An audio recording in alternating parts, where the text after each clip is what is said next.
Hi நண்பா, இந்த ஒரு வீடியோவில் தி கோட் திரைப்படம் 14வது நாளில் அட்வான்ஸ் புக்கிங் மூலம் மட்டும் கர்நாடகாவில் எத்தனை ஷோ போட்டிருக்காங்க, இந்த நேரம் முடிவுபடி எவ்வளோ டிக்கெட் விற்பனையாக இருக்குது, அதன் மூலம் எவ்வளோ கலெக்ஷன் இருக்குது அப்படின்றதான் இந்த ஒரு வீடியோவில் நம்ம டீட்டெயில் வந்து பார்க்க போகிறோம். அதுக்கு முன்னாடி தி கோட் திரைப்படம் உங்களுக்கு பிடிச்சிருக்கா இல்லை அப்படின்றத மறக்காமல் கமெண்ட் பண்ணுங்க.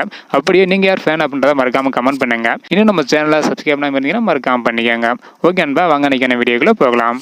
ஓகே அன்பா, 14வது நாளில் அட்வான்ஸ் புக்கிங் மூலம் மட்டும் கர்நாடகாவில் எவ்வளோ கலெக்ஷன் இருக்குது அப்படின்ற பார்க்குறதுக்கு இதுக்கு முன்னாடி தமிழகத்தில் எவ்வளோ கலெக்ஷன் இருக்குது அப்படின்றக்கான வீடியோ நம்ம சேனலில் போட்டுக்கிறோம். பார்க்கல அப்படின்னா மறக்காம செக் பண்ணி பாருங்க. இப்போ வந்து பார்த்தீங்கன்னா கர்நாடகாவில் எவ்வளோ கலெக்ஷன் இருக்குது அப்படின்றத டீட்டெயில் வந்து பார்த்துடலாம். அதாவது 162 ஷோ வந்து போட்டிருக்காங்க. 3311 டிக்கெட் வந்து விற்பனையாக இருக்குது. இதன் மூலம் 5,18,000 வரை இந்த நேரம் முடிவுபடி அட்வான்ஸ் புக்கிங் மூலம் மட்டும் தி கோட் திரைப்படம் கர்நாடகாவில் கலெக்ஷன் பண்ணி இருக்குது. ஸோ அடுத்தடுத்து எவ்வளோ கலெக்ஷன் பண்ணுது அப்படின்றத வெயிட் பண்ணி பார்க்கலாம். ஓகே அன்பா, இந்த மாதிரி தி கோட் திரைப்படம் தமிழ்நாடு, கேரளா, கர்நாடகா, வேர்ல்டு வைடா எவ்வளோ கலெக்ஷன் இருக்குது அப்படின்றக்கான எவ்வளோ கலெக்ஷன் பண்ணுது அப்படின்றது தெரிஞ்சுக்கணும்னு நினச்சிங்கன்னா மறக்காம நம்ம சேனலை சப்ஸ்கிரைப் பண்ணிக்கோங்க. இந்த வீடியோ பார்த்தீங்கன்னா மறக்காம எல்லாருக்குமே ஷேர் பண்ணுங்கள். ஓகே அன்பா, தேங்க்யூ.